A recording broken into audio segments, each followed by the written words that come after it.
For the appellant's concern, but this is that matter, my lord, where your lordships were pleased to refer the matter for mediation on the previous date of hearing, and your lordships are also pleased to keep, my lord, the directors to keep the parties present. The appellant is present before your lordships. My lord, Mr. She is Chair, the unfortunate second wife. My lord, the professor of philosophy is fat for multiple marriages, where for the first wife he got a divorce, third wife he wants, my lord, he got it legalized, second wife he left high and dry. The third marriage was contracted admittedly after the marriage with the second wife. ಏನ್ settle ಮಾಡಿಕೊಳ್ರಿ ಅಂತ ಹೇಳಿದ್ವಿ ನಾವು. ನಾವು ಅದನ್ನೇ ಹೇಳ್ತಾ ಇದೀವಿ, but ಅದೇನು ಅಂದ್ರೆ the offer that was given by the respondent, now that my lord, the husband is no more, it's only between the third wife and the second wife. He has not only, my lord, not granted me the status of a wife, but he has denuded me of all the properties that he owned by selling away all the properties during the pendency of the proceedings, and separate two RSs are pending about that, and I will not trouble your lordships with that. So my lord, it's a very piquant situation, both the human and also socio-legal. ಒಂದು compromise ಮಾಡ್ಕೋಬೇಕು, ಇವೆಲ್ಲ family issue ಇದೆ. please, my lord. ಇವು ಒಂದು ಮನವಿ ಇದೆ ನಮಗೆ. Please, my lords.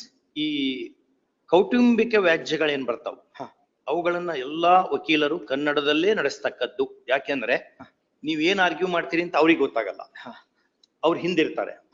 ನೀವ್ ಹೇಳೋದು ಸರಿ ತಪ್ಪು ಫ್ಯಾಕ್ಚುಲಿ ಇಂಟೆನ್ಷನಲಿ ಅಂತಲ್ಲ, ಒಂದೊಂದ್ಸರಿ ನೀವ್ ಹೇಳೋದು ತಪ್ಪಿರ್ತದೆ. ಅವಾಗ ಅವ್ರು ಹಿಂದಿದ್ದವ್ರು ಹಂಗಿಲ್ಲ, ಅದು ಈ ರೀತಿ ಇದೆ ಅಂತ ಹೇಳಿಕ್ ಬರ್ತದೆ. ಅಟ್ಲೀಸ್ಟ್ ನಮ್ ಪ್ರಕಾರ ಎಲ್ಲದನ್ನೂ ಕನ್ನಡದಲ್ಲೇ ಮಾಡಬೇಕು. ಎನಿವೆ ನಮ್ ಸಂವಿಧಾನದಲ್ಲಿ ಇಂಗ್ಲಿಷ್ ನಲ್ಲಿ ಮಾಡ್ಬೇಕು ಅಂತ ಹೇಳ್ತದೆ, ಮಾಡೋಣಂತೆ. ಕನ್ನಡದಲ್ಲಿ ಮಾಡಬಾರದು ಅಂತ ಏನು ಹೇಳಿಲ್ಲ ಅವರು. ಹೌದು ಆಗ್ಲಿ ಸರ್. ಹಾಗಾಗಿ ಕೌಟುಂಬಿಕ ವ್ಯಾಜ್ಯದಲ್ಲಿ ಎಲ್ಲ ವಾದ ವಿವಾದಗಳು ಕನ್ನಡದಲ್ಲೇ ಆಗತಕ್ಕದ್ದು ಅನ್ಕೊಂಡು ನಿಮ್ಮಷ್ಟಕ್ಕೆ ನೀವೇ ಒಂದು ಆಶ್ವಾಸನೆ ಕೊಟ್ಟುಕೊಳ್ಳಿ. ಆಗ್ಲಿ ಸರ್, ನಾವು ಕನ್ನಡದಲ್ಲೇ ನಡೆಸ್ತೀವಿ. ಆಗ್ಲಿ ಸರ್. ನಮಗೆ ತೀರ್ಪನ್ನು ಕನ್ನಡದಲ್ಲಿ ಬರ್ಲಿಕ್ಕೆ ಸಾಧ್ಯ ಇದೆ, ಆದ್ರ ವ್ಯವಸ್ಥೆ ಇಲ್ಲ. ಹಾಗಾಗಿ ಅದನ್ನ ಅಂಗ್ರೇಜಿಯಲ್ಲೇ ಕೊಡೋಣಂತೆ. ಆದ್ರೆ ಅಟ್ಲೀಸ್ಟ್ ವಾದ ವಿವಾದಗಳು ಎಲ್ಲರಿಗೂ ಗೊತ್ತಾಗ್ಲಿ, ಮತ್ 4 ಜನರಿಗೆ ಎಜುಕೇಶನ್ ಆಗ್ತದೆ, ಅದು ಉಪಯೋಗ ಆಗ್ತದೆ. ಆಗ್ಲಿ ಸರ್, ಕನ್ನಡದಲ್ಲೇ ಮಾಡೋಣ. ಕನ್ನಡ ಭಾರಿ ಸುಂದರ ಭಾಷೆ ಅದು. DVG ಅವರೆಲ್ಲ ಹೇಳಿದ್ ನೋಡಿ, ಏನ್ ಹೇಳ್ಯಾರ, ಸಂಸ್ಕೃತದಕ್ಕಿಂತ ಸುಂದರವಾದ ಭಾಷೆ, ಸುಲಿದ ಬಾಳೆಯ ಹಣ್ಣಿನಂದದಿ ಅಂತ ಭಾಷೆ ಅದು. ಏನ್ ಸಾಹೇಬ್ರ, ಒಂದ್ ಮನೆ ಇದೆ, ಆ ಮನೆಗೆ ಅವರು 15 ಲಕ್ಷ ಕೊಡ್ತೀವಿ ಮನೆ ಬಿಟ್ಟು ಹೋಗಿ ಅಂದ್ರು. ನಾವು ನಮ್ಮ ಕ್ಲೈಂಟ್ ಮಗ, he is also an advocate, sorry ಅವರು ವಕೀಲರಿದ್ದಾರೆ ವೃತ್ತಿಯಲ್ಲಿ, ಅವರು ನಾನು 1.5 ಕೋಟಿ ಕೊಡ್ತೀನಿ, ನನ್ನ ಪ್ರಾಪರ್ಟಿ ನಮಗೆ ಬಿಡಿ, ನಮ್ಮ ತಂದೆದು ಅಂತ ಹೇಳಿ ಇಷ್ಟಕ್ಕೆ ಬಂದು ನಿಂತಿದ್ದೆ ಸಾಹೇಬ್ರೆ. ಅದಕ್ಕೊಂದು ರೀಸನಬಲ್ ಆದ್ರೆ ಆಕೆ ನಾನು ಅವರಿಗೆ ಒಂದ್ ಸ್ವಲ್ಪ ಅವ್ರಿಗೆ ಮನವೊಲಿಕೆ ಮಾಡಕ್ ಪ್ರಯತ್ನ ಮಾಡ್ತೇನೆ. ಏನೋ ಒಂದು ಕಾಂಪ್ರಮೈಸ್ ಮಾಡ್ಕೊಂಡು ಒಂದು ರಾಜಿ ಮಾಡ್ಕೋಬೇಕು.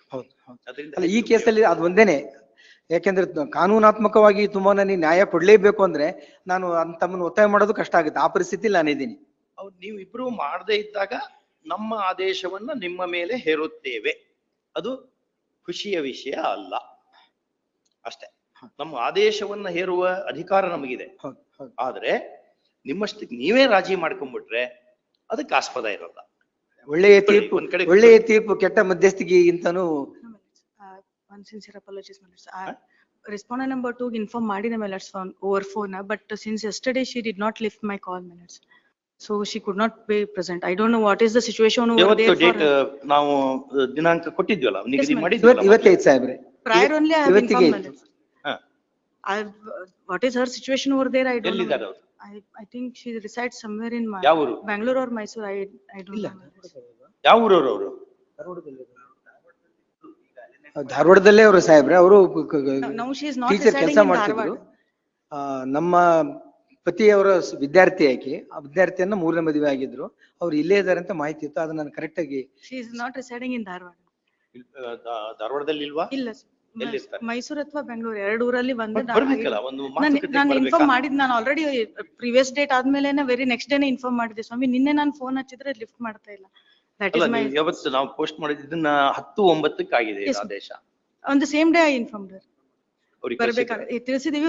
ಈಗ ಏನ್ ಪರಿಸ್ಥಿತಿ ಐತಿ ಗೊತ್ತಿಲ್ಲ ಸ್ವಾಮಿ, ಹಿಂಗ ಫೋನೇ ಎತ್ತಲಿಲ್ಲ ನಿನ್ನೆಯಿಂದ. Just to know whether she is coming or not, I was calling her. She did not answer my call ಅಂತ. That's the problem. This court-wide order dated 10/9/2024 had said as under. First up, in terms of the said order, the counsel for appellant and her counsel are personally present before the court, and evince interest to settle the matter amicably, provided that the other side cooperates. First up. Next paragraph. Learned counsel appearing for the respondent submits that her efforts to have communication with her client ended in vain, and on the next date of hearing, the appellant, the respondent shall be personally present before the court for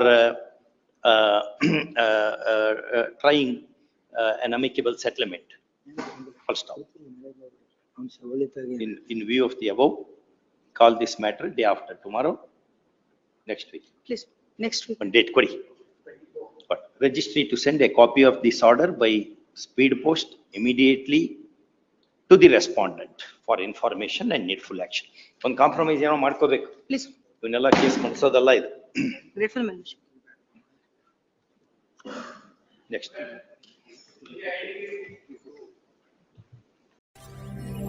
ವಿಶ್ವ plus ಜನಹಿತಕ್ಕಿದು ಜ್ಞಾನದ ಜಾಲ.